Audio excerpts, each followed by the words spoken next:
엽기 갑질로 최근 세간에 주목받고 있는 한국미래기술 양진호 회장. 그는 자신이 평소 2천억 원대 자산가라면서 주위에 부를 과시했다고 하는데요. 그런데 그가 디지털 성범죄, 성폭력 영상이 유통되는 것을 방치하면서 막대한 부를 축적했다는 의혹으로 수사를 받고 있던 사실이 이번 엽기 갑질로 새롭게 조명됐습니다. 네, 오늘 나이트 포커스 첫 번째 주제 양지열 변호사, 김광덕 전 한국일보 정치부장과 분석해봅니다. 어서 오십시오. 오세요. 안녕하세요. 그야말로 경악 수준입니다. 엽기 갑질 동영상의 주인공 양진호 회장, 또 다른 의혹도 들여다보겠습니다. 충격적인 영상이 일부 있으니까 시청에 유의하시기 바랍니다. 주제어 보시죠. 상대도 똑바로 사과해. 진정성 있게. 울 줄 알아. 똑바로 해.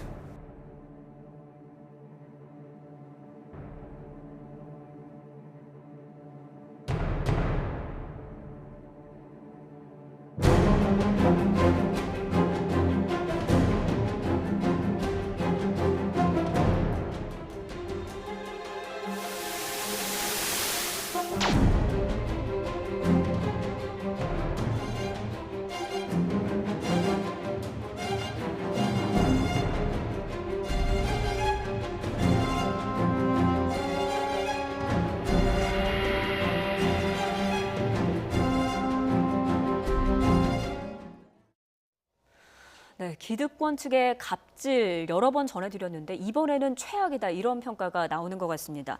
오늘 논란이 된 그 동영상 외에도 또 다른 의혹으로 지금 조사를 받고 있던 사실이 드러났죠.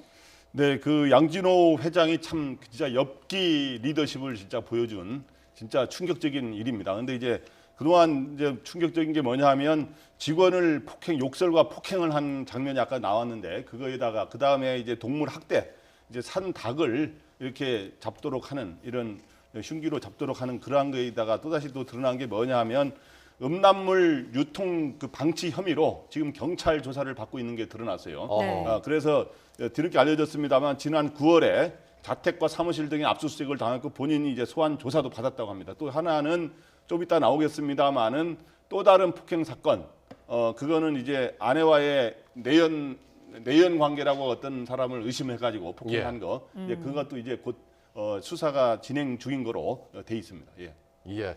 자, 이렇게 지금 혐의가 이번 폭행 논란을 통해서 좀 불거지고 있는데 저희가 이번에 좀 집중해서 보고자 하는 부분은 바로 이 양 회장이 보통 우리가 이제 직함을 얘기할 때 위디스크 회장이다 이런 이야기로도 많이 하고 있거든요. 이 위디스크라는 업체는 웹하드 업체로 알고 있는데 개념들이 조금 생소하기도 합니다. 네.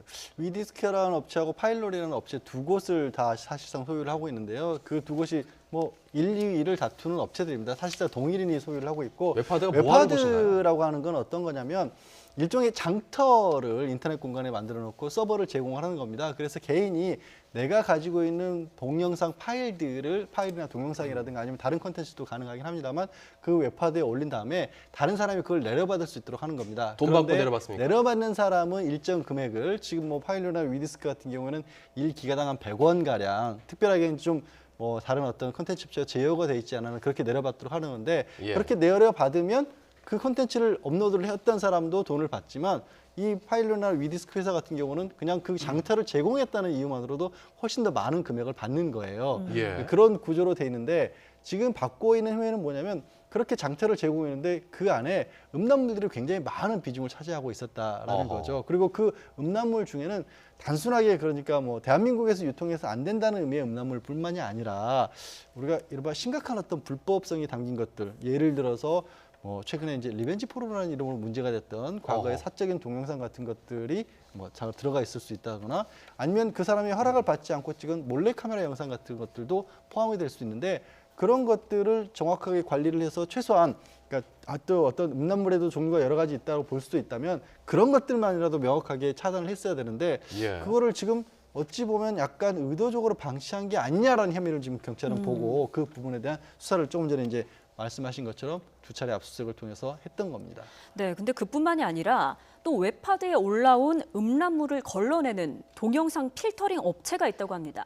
그리고 그 특정 게시물을 지워주는 디지털 장의사 업체가 또 있다고 해요. 예. 근데 이것들을 모두 소유하고 있다는 의혹이 불거졌습니다. 그러니까 본인이 뿌리고 본인이 지워주고 이런 의혹이잖아요. 그러니까 양진호 회장이 이제 그러니까 쉽게 말해서 한국 미래기술 회장이죠. 미래기술 회장이 지금 현재 두 얼굴의 모습을 가졌다 그러는데 이 비즈니스에서는 두 얼굴이 아니라 한 4가지 모습을 취하고 있습니다. 예. 그러니까 이 뭐냐하면 바로 이런 웹하드와 관련돼서 웹하드를 직접 운영하는 일종의 저장 공간이죠. 그거를 운영하면서 얻는 이런 수익이 있고 또 하나는 광고가 붙나요? 예? 광고 같은 게 붙나요? 예, 거기에 광고가 붙죠. 아까 말했지만은 다운로드 받으면서 돈 내는 것도 있을 수 있고 예. 거기에다가 공간을 마련하면 그게 많은 사람이 찾기 때문에 배너 광고가 붙게 되죠. 그러니까 수익 모델은 여러 가지가 있습니다. 근데 네. 그거에다가 그다음에 동영상을 필터링한다는 건 문제가 있는지 없는지를 필터링하고 뭐 어떤 종류가 있는지 이렇게 점검하는 검색을 하는 이런 업체를 갖고 있는데 이거는 또 이제 본인 이런 자기네들이 문제되는 거를 또 검색 안 되게 만드는 방조하는 혐의도 있게 되는 거예요. 또 그리고 또 하나는 디지털 장의사라 그래서 이런 문제되는 동영상이라든가 이런 것들을 누가 지워달라고 요청이 올 거 아닙니까? 그러면은 피해자가로부터 돈을 받고 그걸 삭제하는 일을 하게 되는데 또 이거를 또 제대로 삭제를 과연 하는 경우도 있지만 안 하는 경우도 또 있다는 얘기도 있어요. 그러니까 한쪽으로는 돈을 받으면서 지워준다고 하고 또 한쪽으로는 또 계속 뿌리고 있는 건가요? 그래서 이제 이렇게 해서 본인은 3가지에다가 지금은 이제 한국미래기술 회장인데 한국미래기술은 뭐를 하면 로봇 개발업을 하는 거예요. 네. 또 이제 이러한 또 로봇 개발업도까지 하면서 4가지 비즈니스의 이런 형태를 보면서 진짜 여러 가지 다양한 얼굴로 비즈니스 하는 얼굴로 나타나고 있는데 이렇게 하면서 본인은 이런 서너 가지 역할을 하는데 예. 뭐 로봇은 뭐 다른 분야입니다만 여기에다가 지금 또 나중에 나오겠습니다만은 이제 일종의 이런 일종의 커넥션 구조가 카르텔 구조가 만들어지는 거죠. 여기에다가 아까지만은 헤비 업로더라고 하는 이거를 많이 문제되는 동영상을 많이 올리는 헤비 업로더와 그 다음에 배너 광고주까지 해가지고 이러한 카르텔 구조, 웹하드의 카르텔 구조가 형성이 되는 것이죠. 예. 자, 이게 지금 보면 문제가 심각한 것은 일반 여성들이 자기도 모르게 몰래 카메라로 찍힌 그런 영상이 은밀한 영상이 이제 불법으로 유포가 되고 그것을 뭐 소위 말해서 거르는 거름망 같은 업체도 이 본인이 회장이 가지고 지금 있는 가지고 있고 그걸 지워주는 업체까지도 피해자들의 그런 눈물 어린 그런 호소를 받아서 하고 있다. 이런 의혹인데 지금 업로더 회사를 차린 혐의로 2012년에 또 구속된 적이 있었더라고요. 네, 그렇습니다. 이게 단순히 그냥 거래의 장을 제공하는 장터 개념이 아닌 것 같기도 하고요. 그러니까 장터를 잘 만들어 놨는데 장터에서 팔리는 상품들이 뭐였느냐를 보면 실질적으로는 불법적인 상품들이 더 많이 팔렸다는 거고 그냥 불법적인 상품들을 묵인한 정도가 아니라 적극적으로 그 어떤 상인이라고 하는 사람들과 결탁을 했다는 겁니다. 그래서 아니 이 경찰에서는 계속 수사를 하다 보니까 이런 사람들이 있거든요. 뭐 일본이라든가 미국이라든가 성인 영상들이 합법적으로 유통이 되는 곳에 그것들을 복사를 해서 네. 한국 내의 서비스를 저 웹하드에 계속 올리는 겁니다. 그것만 올려서 많은 사람들이 다운을 받으면 자기는 돈을 벌지만 또 이 그것들이 다운 수가 많게 되면 이 웹하드 업체인 파일로나 위디스크는 그냥 앉아서 돈을 버는 거잖아요. 일본으로 갔다가 다른 외국 갔다가 합법적인 어떤 외국 영상물처럼 다시 들어온다는 말인 거죠. 그렇죠. 일본에서는 합법이지만 우리나라에서는 불법이니까 그런 영상들을 불법으로 우리나라에 올리는 겁니다. 근데 그걸 방조를 하는 거고 그걸 이제 경찰이 수차례 단속을 하다 보면 이 사람은 예를 들어서 그런 거죠. A라는 사람이 이 헤비 업로더 많은 양을 올린다는 거예요. 헤비 업로더니까 이 사람들을 정지를 시켜라라고 얘기를 하면 그걸 정지를 시키는 기는커녕 오히려 다른 명의들을 제공을 해줘가지고 더 많이 올릴 수 있도록 도와줬다라는 겁니다. 그러니까 그렇게 많이 올릴수록 도와줘야 또 그걸 다운받는 사람들이 많이 생기고 그러면 수익이 많이 올라가는 그런 그러니까 일종의 어떤 부적절한 동생관계다, 기생관계였다라고 표현을 해야겠네요. 네, 그런데 이런 의혹들이 모두 사실이라면 이게 어마어마한 혐의를 받는 거 아닙니까? 그런데 이런 혐의를 받으면서 지금까지 어떻게 그렇게 거대한 부를 축적할 수 있었을까요?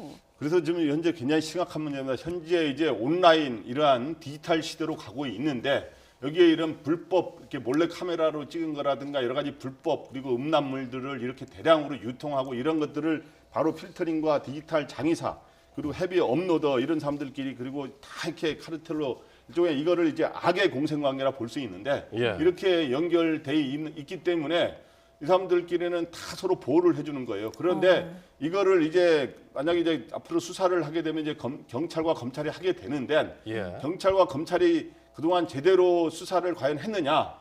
이거에 대해서는 이제 앞으로는 이제 이거에 대해서 청와대 청원도 이제 제대로 수사를 하라고 하는 게 20만 명 가까이 이런 사람들에 대해 처벌을 제대로 하라는 게 이제 오르지 않았습니까? 그렇기 그렇죠. 때문에 이제는 또 이런 사람들이 유착 구조를 통해서 여러 가지 로비를 할 가능성도 있거든요. 근데 이런 것들을 진짜 철저하게 차단해서 예. 근데 예를 들어서 이제 양 회장 같은 경우는 이러한 여러 가지 이런 카르텔 구조 속에서 여러 가지 해외점에서 수백억을 벌었지 않았냐라고 하는 이러한 이야기까지 나오고 있기 때문에 그 사실 여부는 확인해 봐야겠습니다만은 이러한 것들이 이렇게 로비 구조도 완전히 차단해가지고 진짜 이번 기회에 확실하게 투명하게 이렇게 엄중하게 수사를 해가지고 완전히 뿌리를 뽑아야 되지 않나 이렇게 생각을 합니다. 네, 이런- 그런데 예. 네, 사실은 이제 음란물뿐만이 아니라 그러니까 대한민국이 국제사회에서는 정말 저작권에 대해서 무개념한 국가로 지금 낙인 찍혀 있다시피 하거든요. 그러니까 특별하게 한국 내에서 만들어진 제작된 드라마나 영화 같은 것들은 저런 곳에 오르더라도 바로 제재가 들어가지만 네. 뭐 외국에서 만들어진 것들 같은 경우에는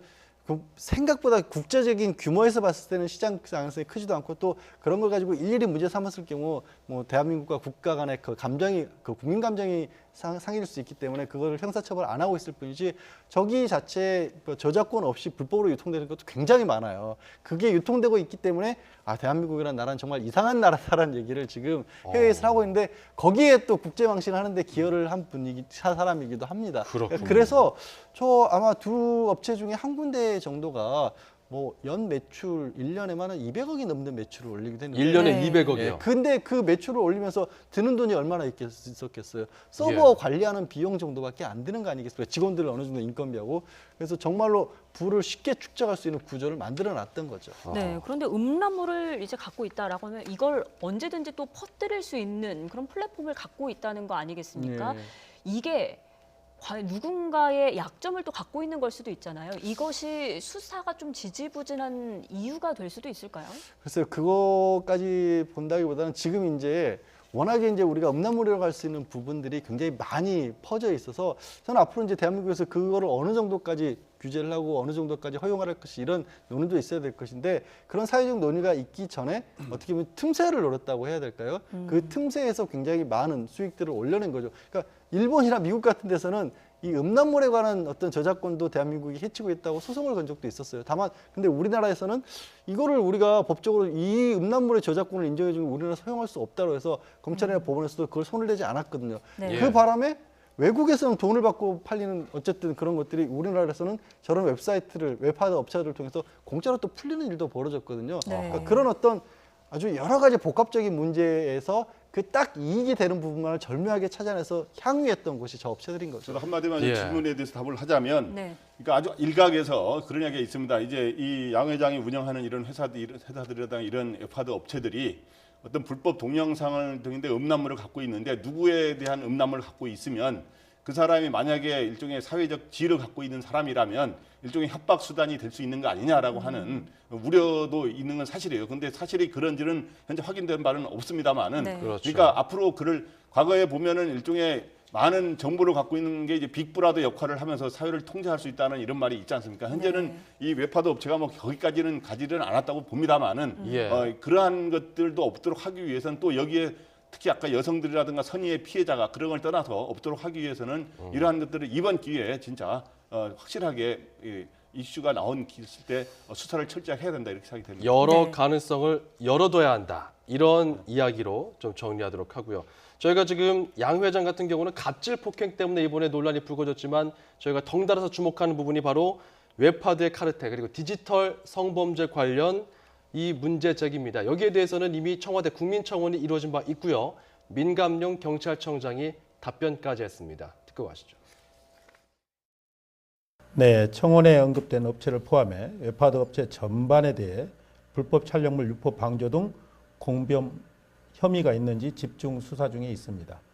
최근 5개 웹하드의 음란물 7만 6천여 개를 유포해 5,200만여 원의 부당이득을 챙긴 헤비 업로드를 근거해 조사한 결과 웹하드 업체가 헤비 업로드와 수익을 나누면서 경찰의 압수수색 사실을 알려주고 명의 도용한 여러 개의 아이디 사용을 묵인하는 것으로 드러나 유착 여부를 수사 중에 있는 사안도 있습니다. 경찰은 웹하드 업체와 헤비 업로드, 필터링 업체, 디지털 장의사 그리고 주요 자금줄인 배너 광고주 간의 유통 카르텔을 완전히 근절하는 데 중점을 두고 특별 수사를 진행하고 있습니다. 예, 일단 수사를 철저하게 하겠다, 전방위적으로 하고 있다, 이런 답변인데요. 변호사님, 일단 국민들 입장에서는 이 문제 제기가 뭐 하루 이틀 제기된 것이 아닌데 네. 왜 아직도 결과가 나오지 않는가에 대한 그러니까- 의문은 있는 것 같습니다. 그러니까 이런 거죠. 명확하게 방조가 되려면 불법 촬영물이 유통이 되고 있다는 것을 잘 알면서도 그걸 묵인했다라는 거를 경찰에 입증을 해야 하는데 그렇죠. 뭔가 잘못된 것들이 올라와 있는 건 많은데 저게 올라오는 것도 한두 건은 아니란 말이에요. 수천 수만 건의 것들이 있단 말이에요. 그러니까 나는 점검을 한다고 하는데 빠뜨렸습니다라고 하면 그 부분이 빠뜨린 게 아니라 고의적으로 묵인한 거라는 걸 밝히기가 좀 어려웠다는 거예요. 근데 어허. 이 부분에 있어서 아까 얘기가 나왔던 것을 이제 좀 과거보다 달라진 거는 뭐냐면 디지털 필터링 업체를 가지고 있다는 것은 문제가 있는 것들을 쉽게 기계적으로 바로바로 사람이 하나하나 보지 않더라도 찾아낼 수 있는 방법을 가지고 있었다는 거거든요. 예. 그러면 그 디지털 필터링 기술을 얼마만큼이나 자사의 웹하드를 점검하는 데 썼느냐를 보면 이게 실제로 알면서도 한눈을 감은 거냐 아니면 정말로 한다고 하는데도 불구하고 못 찾은 것이냐 이 부분을 좀 가려낼 수 있을 건데 그래서 아마 경찰의 압수수색은 이미 9월에 했는데도 불구하고 바로 결론이 나지는 않았던 걸 그런 부분이 그렇게 단순하게 쉽게 되는 건 아니기 때문에 시간이 걸리는 예. 것으로 보입니다. 네, 그런데 또 하나 또 짚고 넘어가고 싶은 게 디지털 성범죄는 처벌 수위가 다른 범죄보다 많이 약하다 이런 지적도 나오더라고요. 실제 어떻습니까? 사실 이제 디지털 성범죄라고 해서 다른 수위보다 약하다 이렇게 보기는 어려운데 그래요. 이렇게 생각하시면 될 것 같아요. 기본적으로 이제 우리가 뭐 불법 촬영물, 몰래카메라, 뭐 리벤지 포르노 여러 가지 얘기를 언론에서도 하고 사회적으로 쓰이고 있지만 하지만 그런 것에 대해서 성폭력 범죄 특별법에 나온 건 딱 하나예요. 그러니까 당사자의 허가 없이 동의 없이 성적 수치심을 가지고 있는 신체를 찍었거나 그걸 유포했을 텐데 이거는 허락 없이 찍고 유포하면 5년 이하고 설령 허락을 받았다고 할지라도 나중에 그러니까 허락 없이 유포를 하게 되면 3년 이하 징역인데 지금 저런 업체들에 대해서 그걸 적용할 수 있는 건 저기서 직접 찍은 건 아니잖아요. 그러니까 거기에 대해서 방조 혐의 정도밖에 안 들어가는 거거든요. 예. 근데 여러 번 사회적 문제가 됐다시피 그거를 직접 촬영한 사람들에 대해서도 뭐 이거는 좀 논쟁의 여지는 있습니다만 예. 처벌이 너무 가볍다는 얘기가 나왔는데 직접 촬영한 사람도 가볍게 처벌하니 그거를 올린 거를 방조한 사람에 대해서는 처벌은 강하게 나왔으니까 그동안 없지 않습니까? 예. 그러니까 지금은 사실은 그런 얘기도 하죠. 절도범을 없애려면 절도범보다도 이른바 장부를 취급하는 사람들을 더 강력하게 응징하고 유통구조를 깨면은 자연히 사라질 것이 아니냐라는 얘기를 하고 있는데 예. 지금 이 구조도 저는 비슷하다고 생각을 해요. 그래서 그걸로 부당한 수익을 얻을 수 있는 구조 자체를 없애버리면 예. 그거 어떻게 보면 촬영 자체도 좀 많이 줄어들 수도 있지 않을까 싶습니다. 변호사님, 제가 이 질문 드리고 잠시 이 김광덕 전 부장님께 좀 질문을 같이 드리고 싶은데 일단 이런 문제 제기가 나오는 것은 헤비 업로더가 한 언론 보도에 따르면은 잡혔는데 직결 심판 받아서 벌금 5만 원 받았다고 하거든요. 이거는 적용된 법리가 뭔지 잠시 후에 잠깐 짚어주시고요. 부장님, 이게 처벌이 약하다라는 지적에 대해서는 지금 전방위적으로 나오는 것 같습니다. 네, 처벌이 약하다는 거는 이렇게 맞다고 생각합니다. 왜 그러냐면, 그러니까 이제 디지털 성범죄인데 일부러 처벌이 약수위가 약하게 법이 규정되어 있는 건 아닌데 오히려 디지털 성범죄에 대해서는 뭐 전문가 계시지만은 일반적으로 성폭력 그 처벌법 같은 게 있어요. 예. 근데 이거에 대해서 지금 디지털이나 이런 데서는 더욱 고도화되고 있지 않습니까? 그렇기 때문에 오히려 특례법을 만들어야 된다는 얘기가 나오고 있는 거예요. 그러다 보니까 기존의 법으로 이렇게 하다 보니까 아까 말했지만은 여러 가지 이렇게 올린 거는 고의성이 있다 없다 이렇게 해서 벌금 정도로 그쳐버리는 경우가 많았던 게 사실이거든요. 저도 그런 그런 업체들 이렇게 처벌받는 거 몇 개 건을 이제 봤는데 예. 그런 식으로 했기 때문에 실제로 징역이라든가 이런 게 없었기 때문에 지금 현재 국회의원들 아하. 추진하는 법 중에 보면 예. 성폭력 처벌 특례법의 개정안에 보면 바로 이러한 그 음란물이라든가 성폭력 관련 이런 동영상이라든가 이런 거로 인한 거는 오히려 이제 징역형을 오히려 하도록 해야 된다라고 하는 이런 개정안이 지금 발의되어 있는 상태예요. 검거에 쳐야 된다. 그리고 또 하나는 이런 관련법으로 뭐 범죄 수익 은닉의 규제 및 처벌법에 관한 이런 법이라든가 예. 그다음에 또 이런 거를 또 함부로 띄우지 못하고 또 삭제할 수 있도록 하기 위해서 전기통신사업법 개정이라든가 이런 여러 가지 국회에서 이게 법 개정 논의가 있거든요. 네. 근데 이런 것들도 조속히 이루어진다고 봅니다. 변호사님, 그 5만 원 직결 심판 벌금 이것만 좀 간단하게 짚어주시죠. 글쎄요, 이거는 그냥 어떻게 보면은 불법 음란 영상물이라고 판단은 안 된 거고요. 그냥 그거를 올리는 과정에 있어서 필요한 절차를 거치지 않았다는 정도밖에 안 했기 때문에 직결 심판이라고 했을 때 경찰 단계에서 아예 재판도 하지 않은 경범죄에 대해서 하는 거거든요. 네. 그러니까 혐의 적용 자체가 처음부터 잘못됐다는 거죠. 네. 그렇군요. 알겠습니다. 자, 이 문제, 특히 디지털 성범죄 관련된 수사, 나아가서 이 음란물 유통 방치에 대한 부분에 대한 수사까지, 여기에 더해서 또 다른 폭력 혐의까지 지금 계속해서 불거지고 있는데요. 양진호 한국미래기술회장의 진짜 얼굴은 무엇인지 계속해서 지켜보겠습니다.